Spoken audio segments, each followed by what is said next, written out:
ഓണപരീക്ഷയുടെ ചോദ്യങ്ങളൊക്കെ കുറച്ച് വെറൈറ്റി ആണ്. അങ്ങനെയാണെങ്കിൽ മുൻകഴിഞ്ഞ വർഷങ്ങളിലൊക്കെ ഓണപരീക്ഷയ്ക്ക് 1 മാർക്കിന് ചോദിച്ചിട്ടുള്ള കുറച്ച് ചോദ്യങ്ങൾ നമുക്ക് പരിചയപ്പെട്ടാലോ?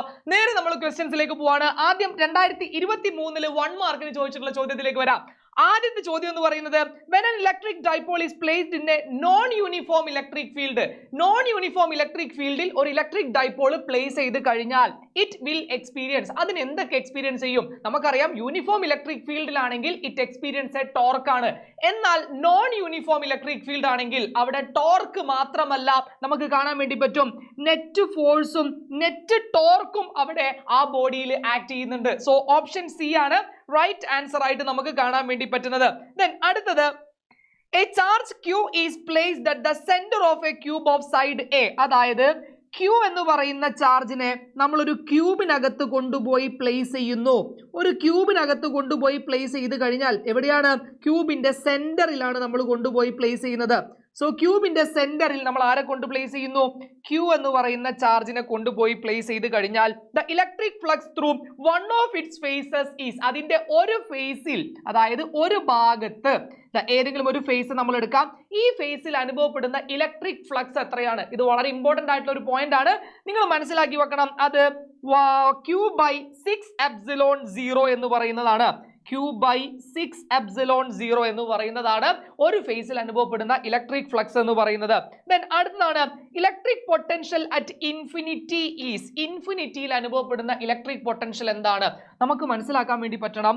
V is equal to KQ/R ആണ് അല്ലെ? KQ/R എന്ന് പറയുന്ന സമയത്ത് മക്കളെ R ആണ് ഇൻഫിനിറ്റി ആവുന്നത്. അതായത് R എന്നുള്ളത് എന്തിന് ഈക്വൽ ആവും? ഇൻഫിനിറ്റി. സോ നമുക്ക് പറയാൻ പറ്റും R ഇൻഫിനിറ്റി ആണെങ്കിൽ 1/∞ എന്ന് പറഞ്ഞു കഴിഞ്ഞാൽ അത് 0 അല്ലേ? സോ നമുക്ക് ഇവിടെ പറയാൻ പറ്റും ദി ആൻസർ ഈസ് 0. അവിടുത്തെ ആൻസർ എന്ന് പറയുന്നത് എന്താണ്?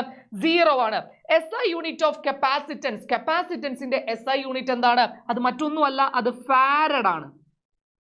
ഫാരഡ് ആണ് കപ്പാസിറ്റൻസിന്റെ SI യൂണിറ്റ് എന്ന് പറയുന്നത്. ദെൻ അടുത്തത് resistivity of A material depends on, resistivity ആരെയാണ് ഡിപ്പെൻഡ് ചെയ്യുന്നത്? നമുക്കറിയാം റെസിസ്റ്റൻസ് ആണെങ്കിൽ ലെങ്ത്തിനെ ഡിപ്പെൻഡ് ചെയ്യും, ഏരിയ ഡിപ്പെൻഡ് ചെയ്യും, ടെമ്പറേച്ചറിനെ ഡിപ്പെൻഡ് ചെയ്യും, നേച്ചർ ഓഫ് മെറ്റീരിയലിനെ ഡിപ്പെൻഡ് ചെയ്യും. പക്ഷേ റെസിസ്റ്റിവിറ്റി എന്ന് പറയുന്നത് ലെങ്ത്തിനെയോ ഏരിയയോ ഡിപ്പെൻഡ് ചെയ്യില്ല. ആരെ മാത്രമേ ഡിപ്പെൻഡ് ചെയ്യുന്നുള്ളൂ? ടെമ്പറേച്ചറിനെ മാത്രമാണ് ഇവിടെ ഡിപ്പെൻഡ് ചെയ്യുന്നത്. പിന്നെ നേച്ചർ ഓഫ് മെറ്റീരിയൽ നമുക്ക് പറയാം, പക്ഷേ ഇവിടെ തന്നത് പ്രകാരം ടെമ്പറേച്ചർ ആണ് റൈറ്റ് ആൻസർ ആയിട്ട് വരുന്നത്. ദെൻ അടുത്തതിലേക്ക് നമ്മൾ പോവാണ്. A charged particle enters perpendicular to a magnetic field. It describes dash path. അതായത് ചാർജ്ഡ് പാർട്ടിക്കിൾ, നമുക്കറിയാം ഒരു യൂണിഫോം മാഗ്നറ്റിക് ഫീൽഡ് കൺസിഡർ ചെയ്യുന്ന സമയത്ത് ഒരു ചാർജ്ഡ് പാർട്ടിക്കിൾ അതിന് പെർപെൻഡിക്കുലർ ആയിട്ടാണ് എൻറ്റർ ചെയ്യുന്നതെങ്കിൽ, ചാർജ്ഡ് പാർട്ടിക്കിൾ പെർപെൻഡിക്കുലർ ആയിട്ട് എൻറ്റർ ചെയ്താൽ അതിവിടെ കിടന്ന് ഇങ്ങനെ കറങ്ങും. അതെന്ത് ചെയ്യും? കറങ്ങും. So it experience circular motion. അതെന്ത് ചെയ്യും? സർക്കുലാർ മോഷൻ ആയിരിക്കും അതിന് എക്സ്പീരിയൻസ് ചെയ്യുക. ദെൻ അടുത്തതാണ് as the number of turns of a solenoid carrying current increases, the magnetic field dash increase or remains the same ആണ്. നമുക്കറിയാം B is equal to μ0 Ni ആണ്. അങ്ങനെയാണെങ്കിൽ ഈ n എന്ന് പറയുന്നത് എന്താ? Number of turns per unit length ആണ്.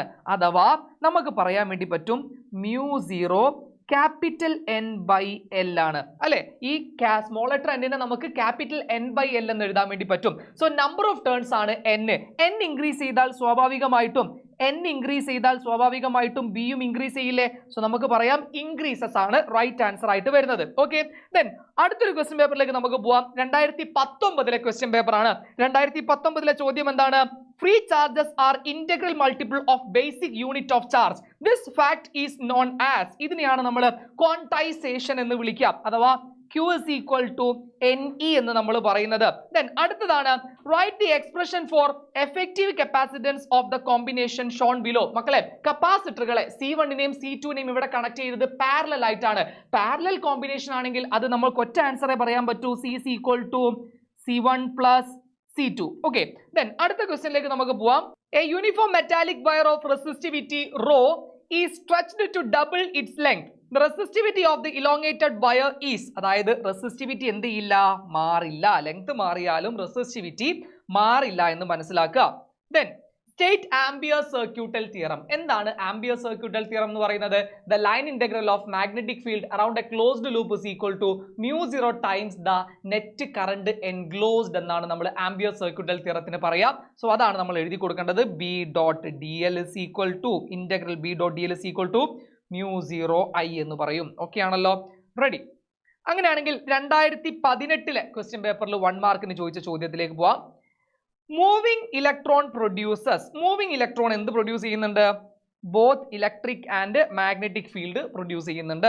Then അടുത്ത ചോദ്യത്തിലേക്ക് നമുക്ക് പോവാം. Right down the SI unit of electric flux. Electric ഫ്ലക്സിന്റെ SI യൂണിറ്റ് എന്താണ്? നിങ്ങൾ മനസ്സിലാക്കണം, വോൾട്ട് മീറ്റർ ആണ്, അല്ലെങ്കിൽ newton metre square per coulomb. Okay, ഇങ്ങനെ നമുക്ക് എന്ത് ചെയ്യാം? യൂണിറ്റ് കൊടുക്കാം. അടുത്തത് potential energy of a capacitor is stored in. ഒരു കപ്പാസിറ്ററിലെ പൊട്ടൻഷ്യൽ എനർജി എങ്ങനെയാണ് സ്റ്റോർ ചെയ്യുന്നത്? ഇലക്ട്രിക് ഫീൽഡിന്റെ രൂപത്തിലാണ്. ഇലക്ട്രിക് ഫീൽഡിന്റെ രൂപത്തിലാണ് സ്റ്റോർ ചെയ്യുന്നത്. Okay, ready. അങ്ങനെയാണെങ്കിൽ അടുത്ത ചോദ്യത്തിലേക്ക് നമുക്ക് പോവാം.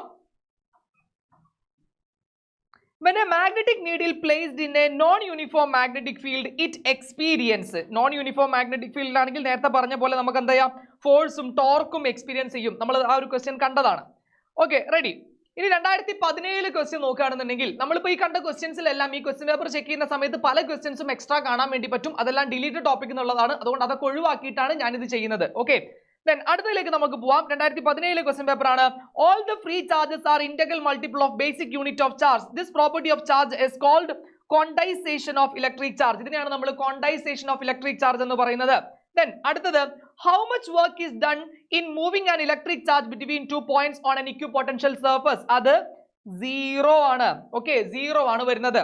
Then അടുത്തത്, the resistance of a wire can be expressed in the unit. നമുക്ക് റെസിസ്റ്റൻസിനെ എങ്ങനെ എഴുതാം? R is equal to V by I എന്ന് പറയാം, അഥവാ വോൾട്ട് ആംപിയർ ഇൻവേഴ്സ് എന്ന് പറയാം, അഥവാ വോൾട്ട് ആംപിയർ ഇൻവേഴ്സ്. അത് യൂണിറ്റ് ആണ്. ഓം എന്ന് പറയുന്നതിന് പകരം നമുക്ക് എന്തും പറയാം? വോൾട്ട് ആംപിയർ ഇൻവേഴ്സ് എന്ന് പറയാം.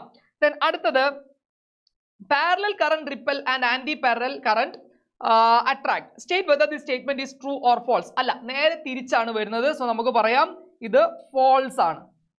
ഫോൾസ് ആണ്. റെഡി.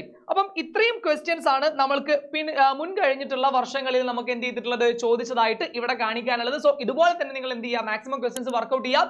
ഇനി 2 മാർക്കിന്റെ വീഡിയോ വേണമെന്നുണ്ടെങ്കിൽ നിങ്ങൾ താഴെ കമന്റ് ചെയ്യുക 2 മാർക്ക് എന്ന്. ഓക്കെ, ഉറപ്പായിട്ടും എന്ത് ചെയ്യാം? നമുക്ക് ആ ഒരു വീഡിയോ ആയിട്ട് നിങ്ങൾക്ക് കാണാം. Till then bye.